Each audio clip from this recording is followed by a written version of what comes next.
We're lost. No kidding. This is Will Robinson of the 24th Colonist Group. I'm the first human to discover evidence of an alien intelligence.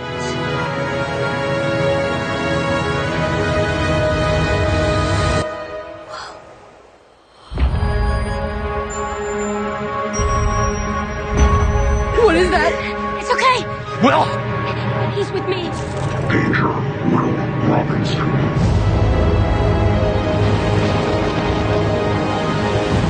We may not be safe here.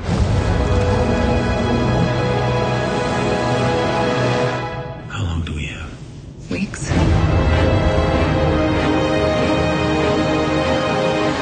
Gently.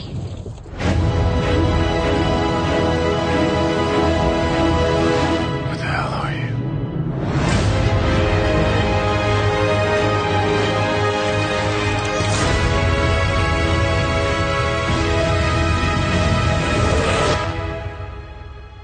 There is a rule that's written in stone. The Robinsons stick together. It's safe out there. You don't know what you might find. John? Where are you? Who are you? It's complicated. If you have any hope of saving your family, you will help me. Go get our kids and get them off this planet.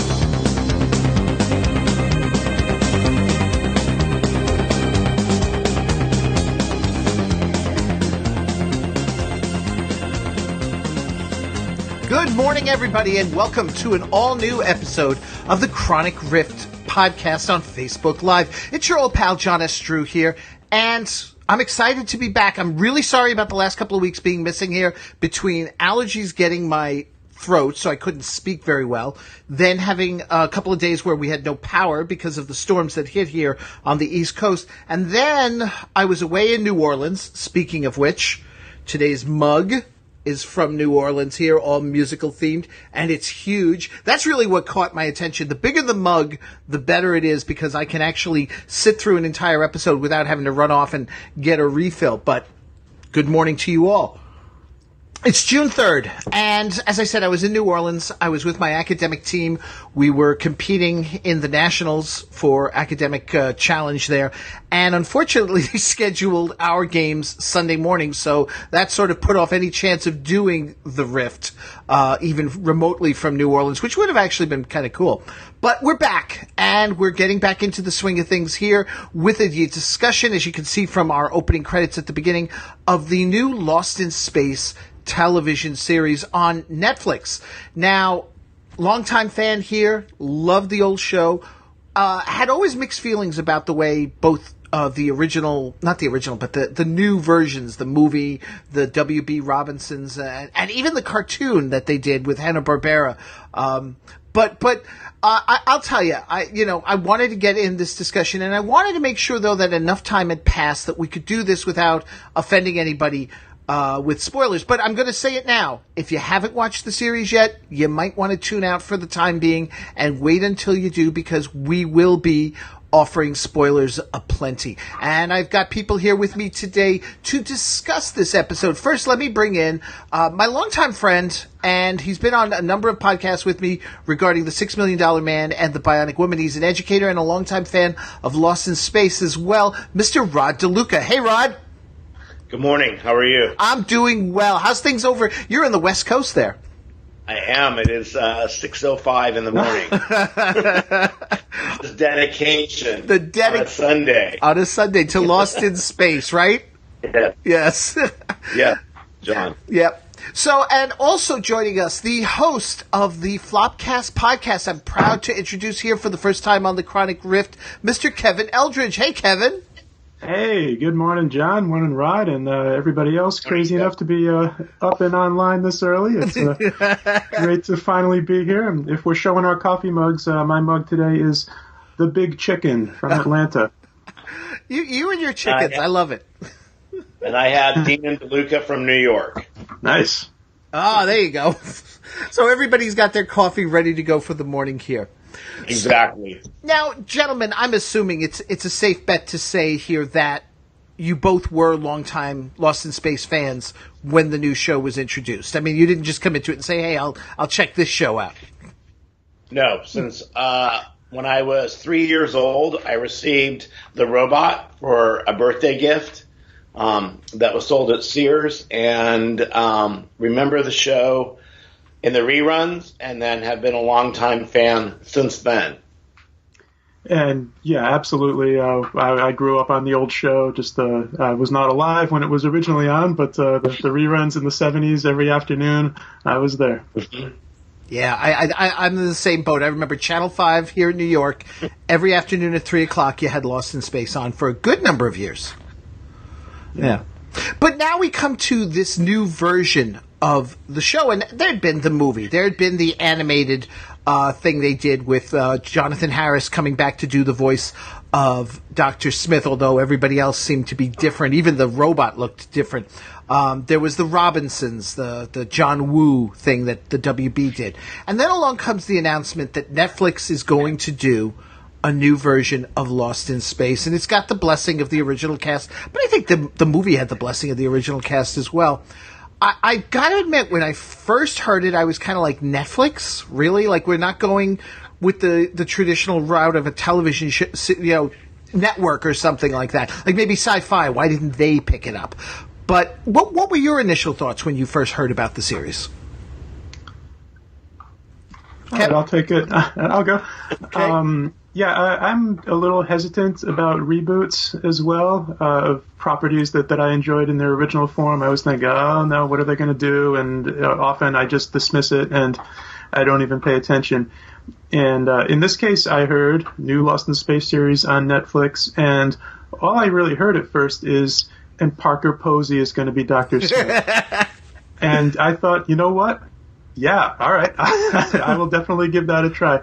And the idea that it was on Netflix appealed to me because I think that suggested a quality to the project that you might not necessarily get on one of the more traditional networks. And I think that is what we got in that the Netflix type series, like we've seen with the Marvel series, Daredevil and Jessica Jones and whatnot, is that the series tend to be more film shaped in that it doesn't feel as much like a TV series as a 10-hour long movie.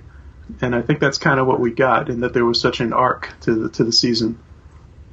Rod? Having never watched Netflix, I was unaware of their production quality, so I agree that it definitely has that movie feel. But having attended conventions and being sort of a part of the Lost in Space 50th reunion, for the last couple of years, I was able to talk to Kevin Burns, who is like the ultimate Lost in Space fan. He's the executive of Irwin Allen's estate and led this project. And so I knew that the heart of Lost in Space would be in there.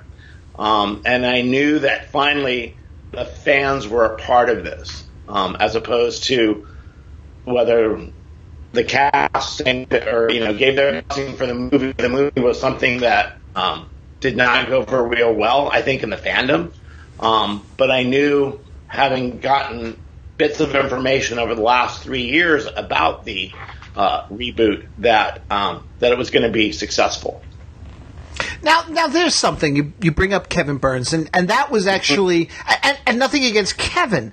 It's just when you have someone who is as closely tied to a property like that, there was that little concern on my part that he could lose his objectivity into what could work as a successful Lost in Space. I mean, it would be his Lost in Space, is what I saw it as. I liken it almost to, like, in the later years of Star Trek with Gene Roddenberry, that it's like, Gene, you don't get it. It's not always about necessarily what you want. You can still do the message, but you have to understand you're doing it for a general audience, not just for yourself and a selected fandom. And there was that little part of me that worried that maybe with Kevin being so tied in as he has and his love and his passion for it, that maybe, you know, we might just get something that you're like going, oh my God, you know, and it's like his vision of what he thought Lost in Space really meant to him. Well, and I think because the others who were involved were also Lost in Space fans, that there was able to have that division or that objectivity in the reboot.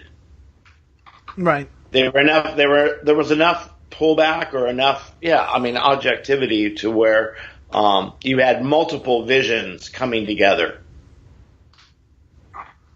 Now, in terms of the show itself, as Kevin said, it's like a 10-hour movie. It's this whole arcing thing. But there's also this little thing that, and I've seen a lot of people say this, and I can't say I think it's not a valid, I don't know if you say criticism, but comment on the series, is that it really feels more like a whole prequel to Lost in Space. Because they really aren't lost at first, at least not by themselves. Yeah, and like not knowing where the story was going, at first I thought, wow, this is very different in that there are other people. They're part of a larger community. It almost seems sort of Battlestar Galactica-ish in that this is a whole colony of people who are on this journey now, and which obviously opens up a lot more story possibilities, and you have more characters, more ongoing long-term characters for the whole season. And I thought, okay, here's a different way to go. You know, fine. It doesn't have to be the same premise exactly as the original series. And yeah, then by the end, obviously it's, okay, now we are going to whittle this down to the classic 7, and let's see them actually on their own for season 2. Right. Well, and I agree with that. Also, in terms of the storytelling, we have all these other characters, and now we go back to the central core, and they are able to be lost in space. But what kind of like made me think about it is that could, in today's market on television, could this core family hold the television show, hold a series? Because we've seen other series where they've had just a family and it hasn't been successful. Mm-hmm. So to open it up would then allow them to have more stories. Allow them to have more stories and allow, almost in a way, if you think about it, allowing for us to get used to the family, especially the dynamics that they introduce, because it's not, it's not your, and I'm sorry, I was thinking about this morning. It's not your Pollyanna Robinsons. They were so pure and so wonderful. And don't get me wrong, I could watch it again and again, and it holds up to me, the 50-year-old show. But my God, they're so Pollyanna. And well, it's not 1960s America, right? It was. We had this, excuse the pun, this nuclear family that was a reaction to what was happening in the United States. And yes, the Pollyanna and yes. I was listening to recently Ken Reed's TV guidance counselor interview with Mark Wade, and they were talking about that, how impractical a lot of the TV families of the 60s were. They brought up My Three Sons as a specific example, that you really didn't see the kind of dynamics and the love and the attention in real-life families at that time, but it was this vision of what the family could and should be, and it transferred even to our science fiction shows when you had a family. But now we come to the family here in the modern version, and there are those who are complaining, that, oh my gosh, we had to be politically correct by having Judy be, a person of color, and then we had to have Maureen be the one leading the whole thing. And frankly, I got to say it, I loved. Fine, call her a bitch. I love the fact that she was a bitch. I thought it was perfect. I just sat there and I thought of June Lockhart the whole time, and I went, as she was putting away her neatly wrapped up clothing that she would remove from the dryer. That was all the work was done for it. I just would sit there and go, really? I just was like, good on you, Maureen Robinson, and I hope June Lockhart loves this because it is incredible. Yeah, absolutely. I agree with that. In fact, I didn't like her. I didn't like Maureen, and I thought it was overkill to make the point that women are stronger now and a stronger portrayal of women. And as I told you yesterday, until they brought it all together in the scene where they're after they're trapped and they inhale the helium and they laugh at one another. And that was sort of that unifying moment where now they're a couple and now they can lead their family to whatever is going to happen. Yeah, one of the strengths of the original show, for its faults and for its simplicity, and I love it too, but one of the real strengths, maybe the real strength of that show was its heart. Mm-hmm. And there were such warm family moments on that show. And it was sort of a slow build in the new series to get more and more of those moments. There were a little bit along the way as we went along, but certainly you're looking at a broken relationship between John and Maureen. And I think, again, if you have to look at it as an arc, we've got to get from that kind of rough beginning and through the helium scene and all the way to the end, and it works as an arc. As far as the racial diversity of the cast, absolutely, that's fantastic. And 1960s TV, and here's the family, here's the show. It's a big pile of white people because that's what TV was back then. But that's not where we are now. These are more enlightened times. And yeah, I love that they even found a way to bring some racial diversity, not just to the cast as a whole, but to the Robinson family itself. Terrific. I think I want a T-shirt that just says 60s TV, a big pile of white people.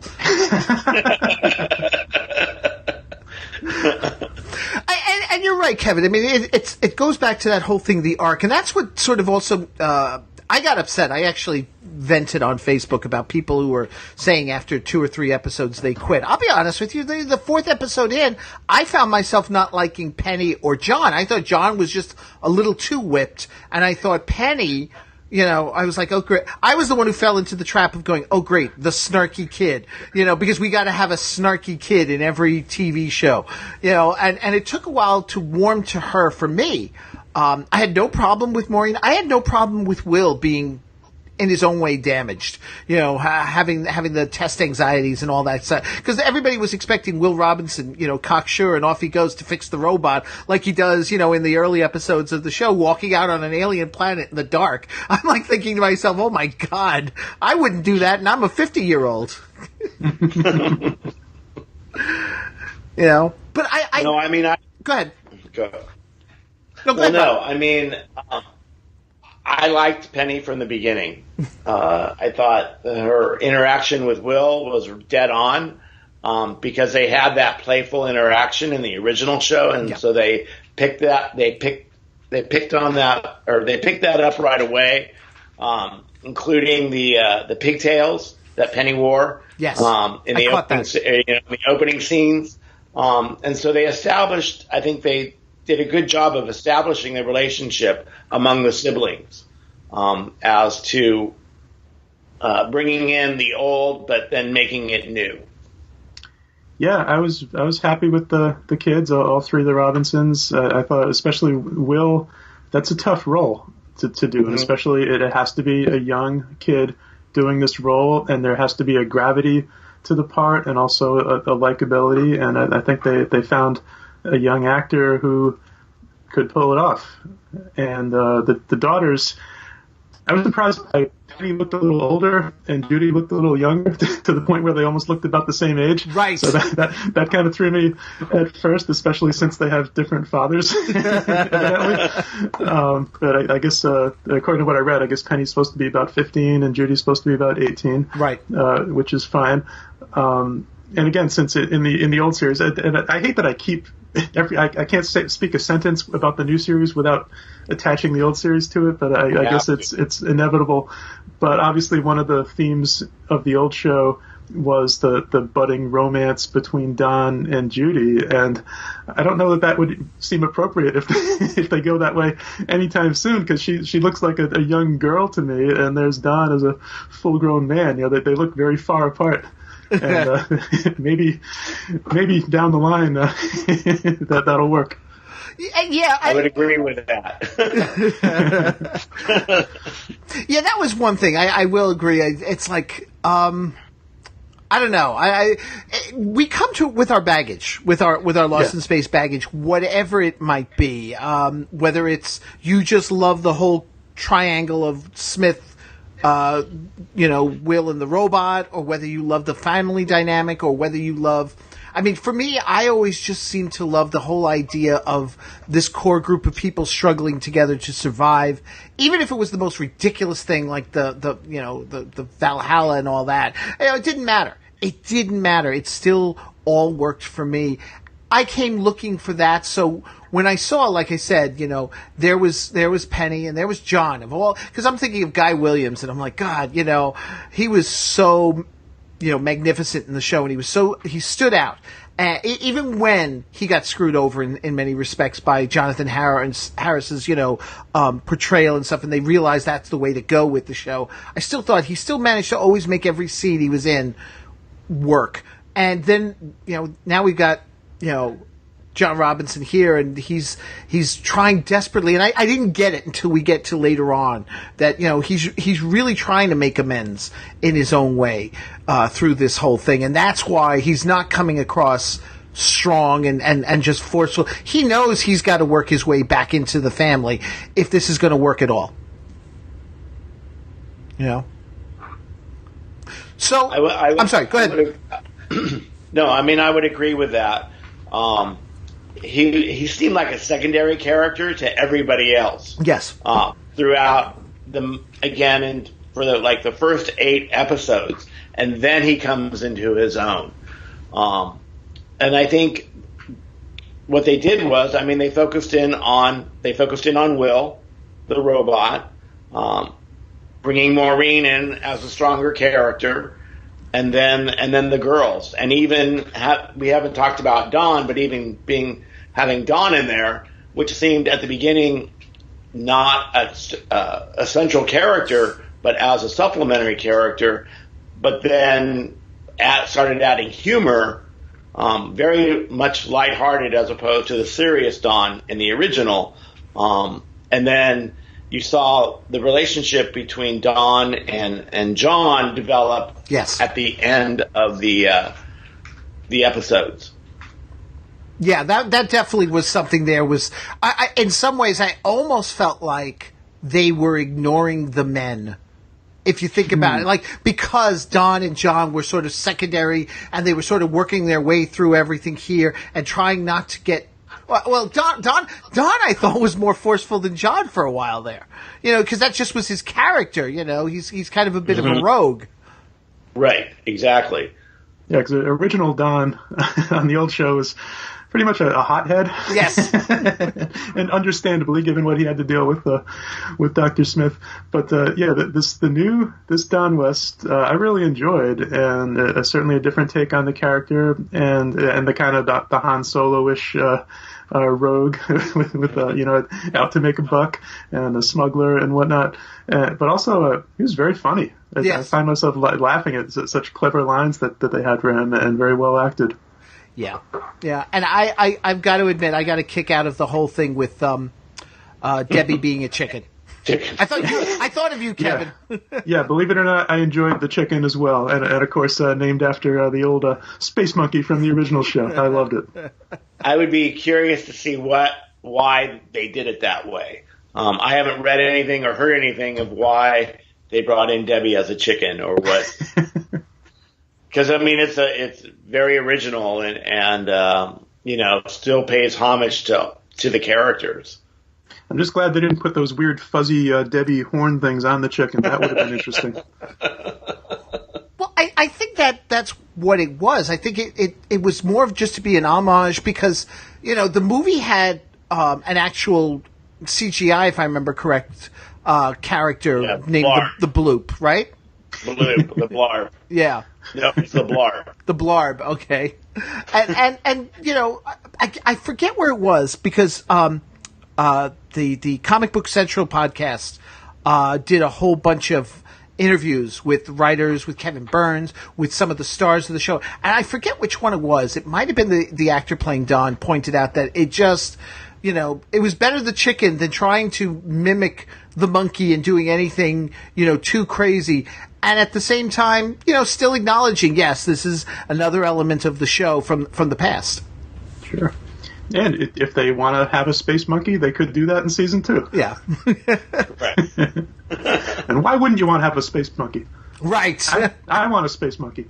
I want one, yeah. Now, it's interesting. A quick comment here from John Sorensen here on Facebook. I didn't really like this show very much. I felt everything felt so wooden and obligatory. The reaction to crash landing on an alien planet and watching their ship sink beneath the ice was devoid of urgency. It was just, okay, let's do the next thing we're supposed to do next. And I've got to admit, I've heard people comment like this about the show, that there never was a sense of urgency, even to the point when it came to getting off the planet, because they knew that, you know, they weren't going to be able to survive on that planet for long.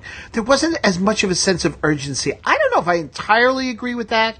It could have been done better, maybe.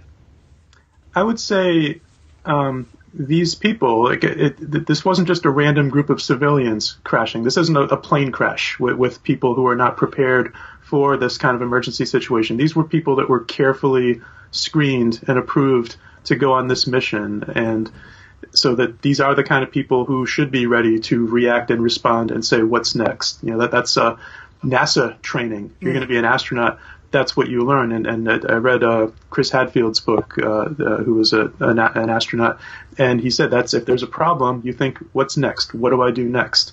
You don't think we're all going to die. You think, what's the next step I take so that we're not all going to die? And then you go from there. So, I didn't necessarily have that issue, but I could see where some people might feel that way. Right. Well, I felt that it dragged in terms of storytelling between like episode 3 to 7, and then finally got excited about the story at between 7 and 8. So I guess that's what I was feeling. There wasn't that urgency. It was just like dragging out the story, as opposed to at the beginning they had excitement and at the end they had excitement, but then kind of in between it slowed down and there wasn't that sense of urgency. I can see what you're saying there. In terms of also, because to me, I felt it's a shame that they had to get off that planet so fast, because here was something I always didn't like or care for very much in the old series, that they landed on a new planet, say in the first season, the second season. The third season, by then we didn't have to worry about it as much, but the first and the second season, we were on a planet for most of the season there. And there were moments where we'd get a little bit about what the planet was all about. Will names it Pre-Planis in the first season and all. I always just felt that, you know, it was a shame that they never had an opportunity to deal with stories more with the planet itself, rather than bothering with something that Kevin Burns wanted to avoid in this first season, the visitor of the week type situation, which I agree with. I totally agree with him there. But I don't know. I would have liked to have seen, if they were going to do it, to spend more time doing a little more exploration of the planet. But again, you know, they realized pretty quickly that they can't stay on that planet for long, so exploration isn't really in the cards. Well, and I've heard fans say that they wanted less planet and more in space. You know, them traveling in space and being on the Jupiter 2 and interacting with the Jupiter 2 itself, as opposed to being on the planet. Right. Yeah, well, that would certainly be a valid argument about the old series. They certainly did not do much flying around back in the 60s either. Yeah. Now, John Sorensen adds here, I agree that's what the audience is told in exposition, but my brain doesn't believe these are highly trained astronauts, especially when they're basically the Brady Bunch in space.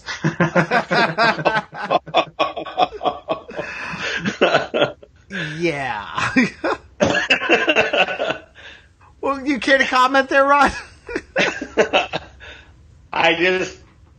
my immediate thought was the episode of the Brady Bunch of the hair dye in the container, and then in Lost in Space, the container is probably the same container that was used on Fox to hold the fuel. Right. That was used. Anyway, that's an interesting analogy. There was a UFO episode of Brady Bunch as well, where Greg was faking the little tiny flying saucer to trick everybody. Yep.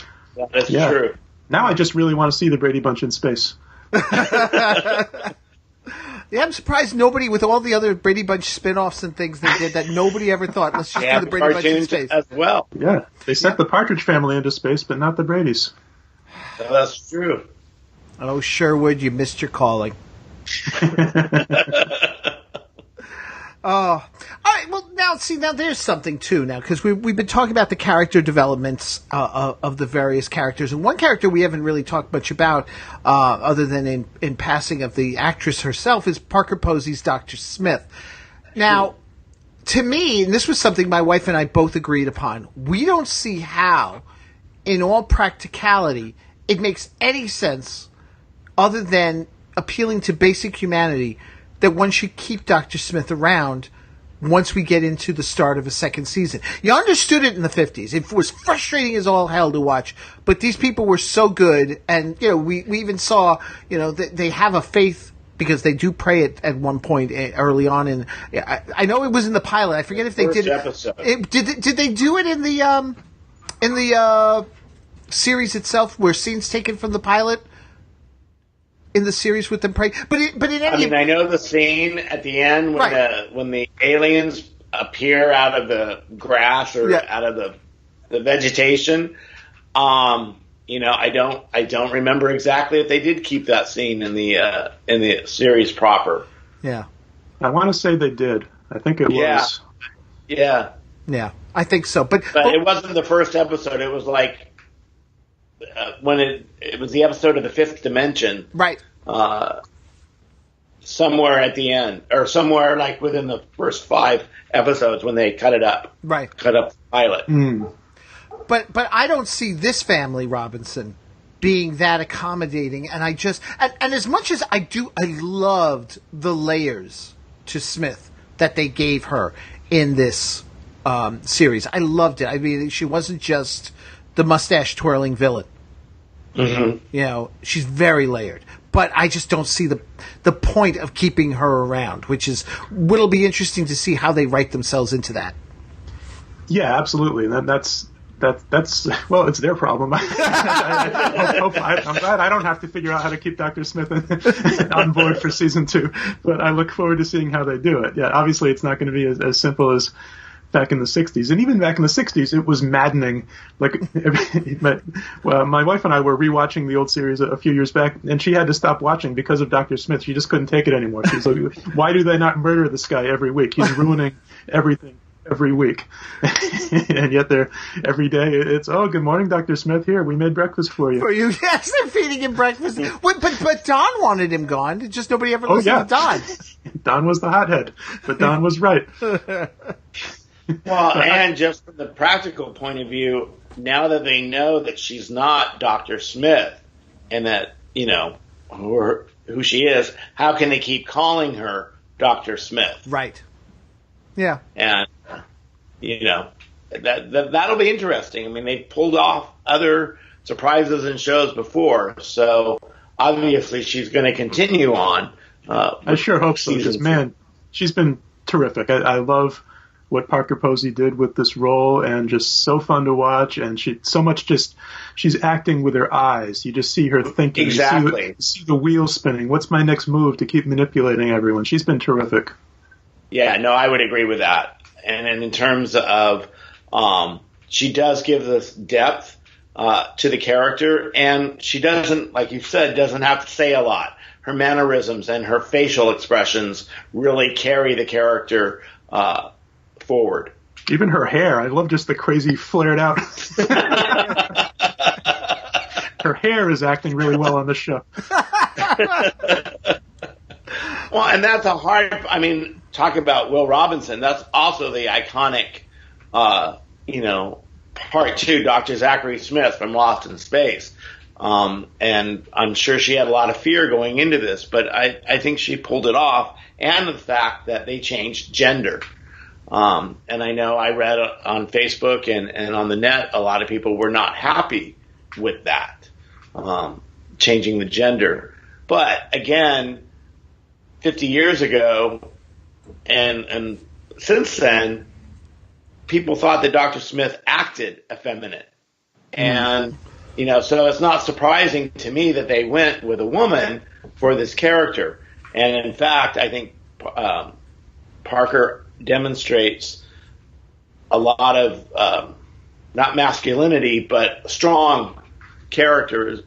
She acted strongly in a lot of situations, as opposed to the weaker Dr. Smith in the series. Yeah, Dr. Smith is not a coward anymore. Correct. Yeah, she doesn't act cowardly at all. No trepidation whatsoever.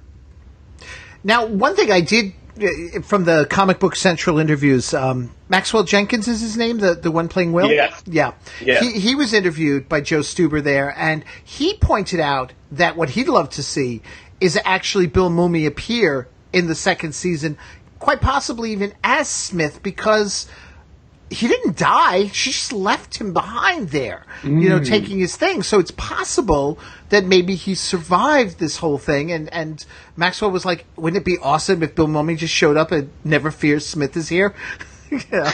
That would I know. be cool. I was disappointed they didn't say that line throughout the whole. I wanted that somehow, some way, because obviously they did that in the movie as well. But I was disappointed. That was a point of disappointment that they didn't give us the tagline. Never fear, Smith is here. Oh, the pain. They didn't do that either. They didn't have the alliteratives for the robot. So, maybe they're going to hold on to that until second season now that they, have established the series. Yeah. Now there's something, too, the robot. I posted on Facebook a couple of weeks ago an article I found online where some people were saying they were actually turned on by the robot, that they thought it was sexy, with its butt especially. What? Yes. Are you kidding me? Nope. John, you run with a way different crowd on Facebook than I do. Wow. Wow. Now, I know, Rod, you're not too fond of this robot. It hasn't grown on me yet. I mean, I want to see that and I know they established the relationship between Will and the robot, and I felt that was very good. I'm not satisfied with it yet. It hasn't grown on me. Yeah. And maybe because it just didn't seem personal enough yet. The way they introduced it and the way he interacted with the other characters. But obviously he's going to be a central part, as we found out in the end, and so I'm hoping that they develop that relationship. Yeah, and that character itself. Because again, you've got this icon of the robot, and I just wasn't satisfied yet. Yeah, you said that exactly right, Rod. We had a robot for season 1. We did not have the robot yet, and maybe this robot will become more like the robot that we would expect, because we didn't get the character, we didn't get the relationships. The robot in season 1 has been a plot point and an element of fear more than anything else, which serves the story well enough. It's fine, and maybe we'll get more of the robot we're looking for next time out. Yeah, I mean, it was a robot in the first episode of The Lost in Space, where he was his menace, and then it really didn't develop, other than him saving some of the other characters, but he stayed sort of one-dimensional. I found myself thinking again and again, whether it be the scary alien robot, or the fact that there are other survivors that they're on the planet alongside them. And every time, and again, you keep flashing back to the old series, so I keep thinking, that's not the way it happened. But then I would think, okay, this is something new, let's go. And he's a nemesis in the new one. I mean, he's part of the cause of the he's part of the cause of the destruction on the Resolute, because he's attacking these people like he was supposed to in the first episode. And so I want more development. Right. Now, do you think when you say, that we might get to the robot we're more familiar with in the second season, considering its sort of ability to sort of change its appearance of sorts, do you think maybe eventually we'll get to this? Or at least something like it? I don't think so. I'm guessing that the human stomping around form of the robot that we got, as opposed to the spider scarier version, I think that human version is probably the visual that they're going to go with, and it looks cool, and it's fine. But yeah, I think what we would hopefully see is the further humanizing, if you will, of the robot, and building that relationship with Will, and maybe even learning to expand its vocabulary a bit. Well, John Sorensen has my back. He says, I've read about the sexy robot, too. All right. Too much work time work on my fan fiction some more. And wow. Brett Hargrove chimes in here about Parker Posey's Smith. She's such an interesting character. Even though in some ways a sociopath, she also is, in a weird way, she's closer to those of us watching. Not a specialist or genius, but just trying to survive through extreme measures. That's true. Good point. Yeah. I thought that was interesting, though, because I'm like thinking I guess she is us, because everybody else pretty much, to a certain extent is a specialist or an expert. I mean, the only one we haven't seen any sort of real, and I guess maybe that's what annoyed me about her at first, is Penny, because she doesn't seem to be a specialist or particularly the brightest. I'm not saying she's dumb, but when you look at and stack her up against Maureen and Judy and John and even Will, it's like, yeah, you're the one that came along. Like, how did Will not make it, but she did? That's the thing I don't get. Yeah, because originally, she's Will, a teenager. Yeah, that's right. Well, yeah, the original concept was this is the family, so the kids are here because they're the kids, right? And Will happens to be boy genius, which is great. But Penny and Judy were just literally along for the ride in the original series. Now, Judy being medical training, being a doctor, I think that started with the movie, right? With Heather Graham's character. Yes. Yeah. So in the original, she was an aspiring singer. Yeah, she gave up her career.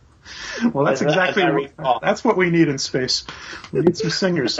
But so as maligned as the movie was, the 1998 movie, I think that's a character element that they took from the movie and brought to this new series. Yeah. Well, Penny was smart in the original series, because although there was a lot of times where she would be like, Will Robinson, stop talking down to me, I know as much as you do and such, but Will would always try and one up her. Yep. Yeah. But I'll tell you, I enjoyed it. I enjoyed this series. It was a little slow to start for me, the first episode, and then like Rod says, the next bunch of episodes are they move, and then it sort of slows down, and then it's the ending just sort of really takes off. Although it had that one little thing, I felt that the ending, just like many of Netflix's other series, especially the Marvel ones, is that they wrap up everything a little too fast at the end, and then you've got like 30 minutes left, and it's like, okay, now we'll do a little more character development, and we'll also front load everything to get you ready for the second season. Like, I just felt like they should have been lost in space in the last few moments, not building up to that being lost then for 30, because the ending then it's like this whoosh, and then it's like everything slows down. Luke Cage was really bad with that, I felt. Yeah. I haven't seen that, so I can't speak to that. Mm-hmm. Yeah, I think there have been some pacing issues as far as storytelling with the other Netflix Marvel series in general, and I've liked them overall for the most part. but all those, the Marvel series, I think they're a little too long. Like if they're 13 episodes or however long they are, I think they would have been stronger if they were 8 episodes long or even 10. Right. Because it seems to drag in the middle, most of those series. And I didn't feel that with Lost in Space. I thought the 10 worked really nicely at that size. And I like that it's a nice short series, and they did what they needed to do. Now, so that means you picked up Netflix then for the first time, Rod, just to watch this? Correct. That is correct. Wow. All right. I saw Stranger Things on DVD. So yes. So I was totally unfamiliar with this whole platform. Okay. And I like it. I mean, I think, again, the production value and it feeling like a movie, and you don't have to leave your house anymore. I don't have to leave my house, and the whole idea of the binging, although I didn't binge, I thought I would, all 10 episodes all in one weekend. I did 3 at a time, and that was... Yeah. I stretched it out as well. Watching the whole series all at once is a great idea, but then, for me, I wanted to extend watching it because being an observer of this whole process of it being rebooted, I didn't want it to end over the weekend. I wanted to spread it out and enjoy it, and so I took my time with it. Yeah, I did too. I didn't see the last 2 episodes. I just saw yesterday. Oh, wow. Whoa. Just in time for this morning's show. Now, see, there's something, though. I when it comes to Lost in Space, the original series, it's funny because when I first introduced, he's now 12, but this was back when he was like 6 or 7, I introduced him to the original Lost in Space series. I had the original DVDs. I've since gotten the Blu-rays.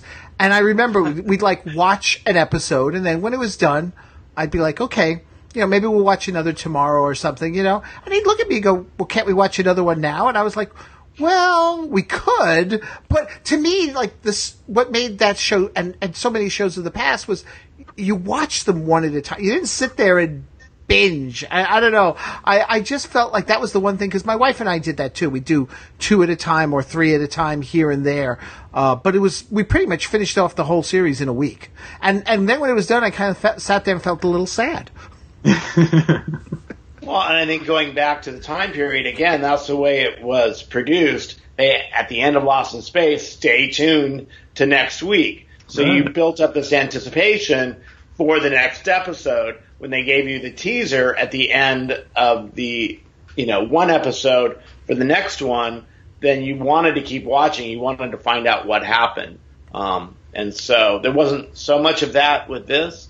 But I've seen on YouTube, people have put to be continued next week or tune in next week at the end of these episodes. Really?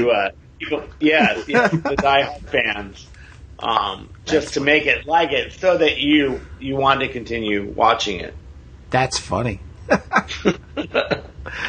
Now, speaking of like elements from the 50s, from the 60s show that we love and are familiar with and such, one other thing too I just wanted to bring up briefly, and I want to play it here.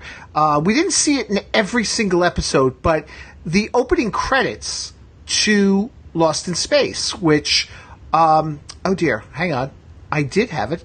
I thought I had put it into my queue. Give me a second here. But the actual credits have gotten their share of flack as well. All right, here we go. I got it in here. I'll play it.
Now, the thing is, in watching that, I saw a number of people complain that it looked like the credits for Enterprise, because we've got that progression of the space program and such.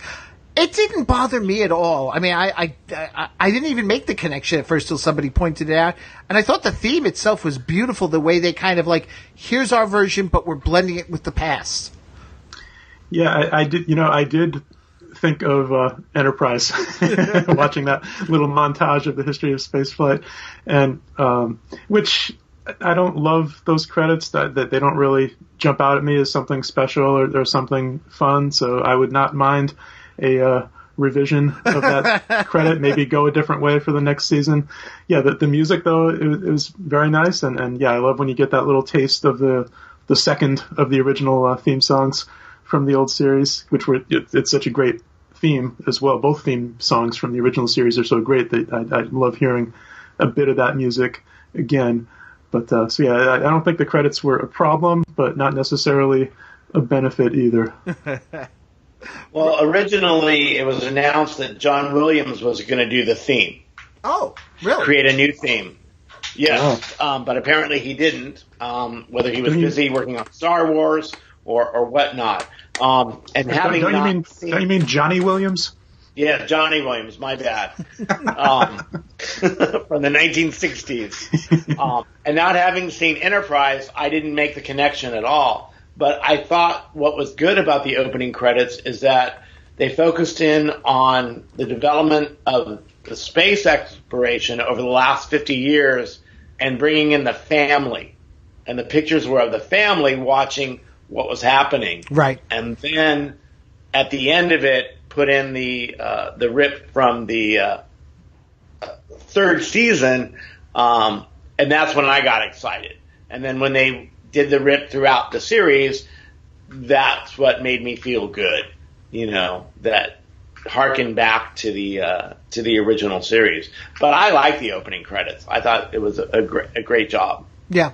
Yeah, I agree. I agree with you also, Rod. I like the fact that they worked in throughout with the incidental music, little covers of the third season theme as well, especially for the more action-packed, sequences and such, which was a nice touch. Mm-hmm. Now, gentlemen, we're starting to run out of time, and what I wanted to do was just really quick here, get your thoughts. Start with Rod and then Kevin. With the second season moving forward, what are you looking forward to or wish you could see in a second season Lost in Space series? Well, like I said earlier, the development of the robot and his relationship with the family members and Dr. Smith. I mean, they had a couple of scenes, really not verbal scenes, but Dr. Smith, Parker Posey standing next to the robot, and we don't know that dynamic. So they need to develop that definitely. And then the development of the robot, and I hope that how they work in Dr. Smith and staying is realistic and not contrived. Yeah, I agree. Kevin? Yeah, I absolutely agree with all of that, Rod, and it's certainly going to be a challenge, and I have no idea what they have in mind, because obviously we want more Dr. Smith, we want Parker Posey, but this has to be more logical than what audiences settled for 50-something years ago. So yeah, I want to see, it's going to be very different from season one, obviously it has to be, and on the other hand, it's going to be somewhat familiar in that we're going to see our classic core characters again on their own, for a while at least, I would hope. Another aspect that I don't think we've really mentioned too much, a major difference in the series these days, is that I think ever since Lost as a series, flashbacks are now just a standard part of TV series, and we're just trained now as viewers to accept, okay, here's a flashback, and that did not used to be the case. And now it's just every show you constantly flash back to the past, so that adds a whole new layer, obviously, to the kind of storytelling they can do. So there's even more possibilities for what can happen, even say with Dr. Smith and with other characters as well. We mentioned Bill Mooney before, and I would not be opposed to seeing maybe some of the other old cast members show up and play some parts if they're interested. Seeing Marta and Mark and Angela, that'd be fun. Maybe a space monkey, and hopefully, most of all, I want to see some giant vegetable creatures. I would also like to see more exploration of the Jupiter too. Are they gonna have? I mean, they have the chariot. Are they gonna have a pod? Does it look more like the original, or are they totally gonna deviate that? Because there wasn't really. They didn't show a whole lot of the Jupiter 2, except for the outside and then that core section where they were when they crash landed. Right. Yeah. I think one other thing I would like to see in the second season, because I kind of was on the side of some who complained about it, is I'd like the science to be a little tighter in the show. They got away with by saying, well, we're by a black hole, so the laws of physics just go out the window. And okay, I'll give you that one for this first season, but you can't get away with some of the fantastical things you did in the first season with the second season unless you're gonna, I don't know, wind up in a planet near a black hole. And I'm not the biggest science type, but some of it just really stuck out like a sore thumb for me. It does stick out just because TV these days and this kind of series, it's written so intelligently that we naturally tend to expect better science out of it. And yeah, they were certainly taking some liberties with I'm going to fly up in a balloon and see, we're near a black hole. Okay. That's probably not really how science fiction. That's right. So there's they may have been leaning a little, maybe too heavily towards the fiction side of that than the science side, just because of our expectations these days. So yeah, I wouldn't mind as well, John, seeing them maybe take the science a little more seriously going forward. Right. But sometimes as a storytelling device, you have to bend the rules of science a bit. yeah, exactly. Well, gentlemen, thank you so much for being here. We've run out of time. Before we go, though, Kevin, start with you then, Rod. If people want to continue the conversation with you about Lost in Space or talk to you about any of the other things you guys are involved with, especially Kevin with the Flopcast, how do we get a hold of episodes of the Flopcast? Yeah, I co-host a podcast every single week. It's called the Flopcast. We're part of the ESO network, and it's sort of a geeky comedy show in that we're very, very silly and goofy and obsessed with nerd stuff, especially old stuff from the 70s and 80s. So we have a lot of fun every single week, and you can find us at flopcast.net. Find all our shows there, and I've got some convention appearances coming up this summer as well, so if anyone's going to be around the Minneapolis area at the beginning of July, I'm going to be at Convergence. I'll be appearing on some panels and things there. That's 4th of July weekend, more or less, I think. So find me there if you're going to be out in the Twin Cities area. And then Labor Day weekend, I will be down in Atlanta at DragonCon, and I'll be appearing on a lot of panels down there as well, especially with the American Sci-Fi Classics track. Right. And, those folks always have a lot to say about Lost in Space. Yes, they do. And people can find me on my Facebook page, which is Rod Deluca, DE, capital Luca. And then on one of my Facebook pages, which is Bionic or Bust, the locations of the $6 Million Man and the Bionic Woman. And this summer I will be adding some vacation time to that and taking pictures down in Los Angeles. Nice. Of some of the, I won't say it now, but some of the, about 3 of the filming sites for the Bionic Woman. Very cool. Excellent. Very cool. Yeah, I got to see the what is it, the Hollywood Bowl from a $6 Million Man episode that he did. The one of our quarterbacks is missing, but I saw it from the distance, and when I was in LA for the Batman event back in January, and I thought, I'd love to just stop and go, get a picture outside it, but there wasn't time. No, yeah, there never is enough time. Never. No. Well, gentlemen, thank you very much for doing this here. As we leave, I leave you with, coming right at you there. There we go. The Jupiter. You're not going to put on the sound? You know what? This one doesn't have. I mean, it has it, but it doesn't work. I got this from a friend of mine who got it at an estate sale, and to me, it's beautiful as it is. It doesn't even have all the materials it's supposed to have. I think it's supposed to have the chariot in there and such. I've only just got the Jupiter 2 and the robot inside. Very nice. I got the big robot here, and this robot used to flash lights and say things as well, and I don't think it does anymore.